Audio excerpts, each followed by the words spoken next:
टंला दख'र दुलाराय बर' फरायसा आफादनि सनाथि मायथाइ खुंनो बानजाय आफादनि मावख' बेखेवदों। उदालगुरि जिल्लानि सिङाव थानाय टंला ओनसोलाव टंला दख'र दुलाराय बर' फरायसा आफादनि सनाथि मायथाइजों लोगोसे टंला दख'र दुलाराय बर' फरायसा आफादनि हुंगा 40थि बोसोरसालि जुथुम्माया फैगौ बोसोर 2023 मायथाइनि जानुवारिनि 6, 7 आरो 8 सानथामनि हाबाफारिजों टंला समुवापारा गेजेर आरो गोजौ फरायसालिनि लांगोना फोथाराव खुंनो लानाय जादों। हाबाफारिखौ खुंफुंनो थाखाय दिनै बानजाय आफादनि मावखुलि बेखेवना होयो बिटिसि खालिंदुवार बियाबनि MCLA एबा बानजाय आफादनि आफादगिरि दिलीप कुमार बर' बिथाङा। मख'नो गोनांदि फरायसा आफादनि सनाथि मायथाइ खुंनायजों सरजाबफानानै टंला गुदि बर' थुनलाइ आफादनि 33थि बोसोरसालिया जुथुम्मा आरो टंला दख'र आइजो अनसाय आफादनि 24थि बोसोरसालि जुथुम्मा खुंफुंनायाबो जागोन। दा जोंहा नाय माने गल्डेन जुबली जोंहा मोनथाम जोंहा जोंनि बर' हारिनि मोनथाम जोंहा आफाद दोङो आरो बे जाहैबाय फरायसा आफाद थाहैबाय, थुनलाइ आफाद थाबाय, आबोब थाबाय। जोङो बयबो खौसे जानानै बे गल्डेन जुबलीखौ कालारफुलि जोङो खुंनो थाखाय लाहार फाहार खालायदो। बेबायदिनो दिनै जोङो जोंनि बे खामानि मावनो थाखाय दिनैनि बे मावखुलिखौ जोङो बेखेवनाय जाबाय। जानुवारि मासनि 6, 7, 8 जोङो अलरेडि फाइनेल खालायबाय आरो जोङो बेबायदिनो दिनै माने बेखौ बै कालारखौ लानानैनो जोङो हाबाफारि मावनो थाखाय लाहार फाहार खालायदो। जिहेतु कालारफुल मोनसे प्रग्राम लागासिनो दङ सनाथि मायथाइफोरखौ, बे सनाथि मायथाइ फोरबोखौ बबे फोथाराव खुंनाय जादों? बिखौ जोंहा बै कलेज दोङो सुमापारा जोंहा ME स्कुलनि बे माने गेलेनाय फोथाराव बिखौ जोङो बेखौ थांखि लादो आरो बेबायदिनो जोङो गासैबो जों बाजेटफोरखौ जों खालायनानै जाहाथे कालारफुल जायो आरो बयबो आरो जों आलासिफोरखौ जोंनिफ्रायबो जोङो जा बिटिआरनि चिफ दङ, जोंनि थुनलाइ आफादनि जोंहा सेन्ट्रेल कमिटिनि बिबानगिरिबो दोङो, आबबनि बिबानगिरि बिथांमोन दोङो, जोंहा बेबायदिनो बिटिआरनिबो जथेस्थ' डिपुटि चिफ दोङो, EM बिथांमोना दोङो, गासैखौबो लानानै जोङो बे फोरबोखौ खुंनो थाखाय लाहार फाहार खालायदो। ओरैनो बे सनाथि मायथाइया खुंनायनि हाबाफारियाव बेसेबांसो बाजेट खुंनाय जादों? जोङो एक्सुवेलि बाजेटखौ जोङो दिनैसिमहालागै माबायाखै जनानै जोङो प्रेक्टिकेलि सावरायाखै, खिन्थु सावरायगासिनो दङ। जिखिनि बाजेट जोंनो नांगौ बेखौथ' जों खालायथारगोन आरो जोंहा दिनै सिगांनि थासारिया आलादामोन, खिन्थु दिनैनि थासारिया बहुद सोलायबाय आरो जोंनि गेजेराव मोनसे खौसेथिया फैबाय आरो जोंनि गेजेराव दिनै जोंनि मानसिनिफ्रायबो जोङो दिनै बेयाव जथेस्थ' सहाय सहयोग लानानै जोङो खुंनो हानाय लामाखौ जों नुहुरदो।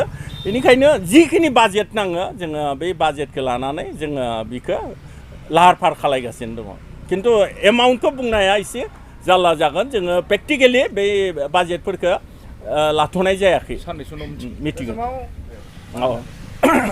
जोंहा नाय जोंनि बर' हारिनि बिमा बिफा होनना बुङोबा जोंहा दिनै थुनलाइ आफाद थाहैबाय, फरायसा आफाद थाहैबाय, जोंहा आइजो माहारिनि आफाद होनोबा दिनै आबबा थाहैबाय।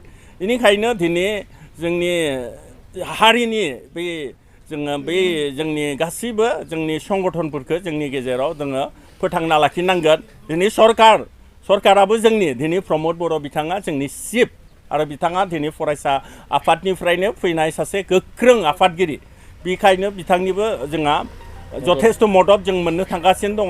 बेनिखायनो दिनै आं खावलायगोन, आङो दिनै जोंनि बे RC कमिटिनि जोंहा बिखेबाव गोख्रों जोंनि मावथि फारिया बिथांमोना बिबान मोनदो। बेनिखायनो बेखौ जों कालारफुलि खुंनो हागोन आरो जोङो मावनो गोनां गोबां खामानि दङ। दा जोंहा जोंहा साब कमिटि दोङो, दा गोबां बिबानगिरि दोङो, बिथांमोनखौबो आं खावलायगोन।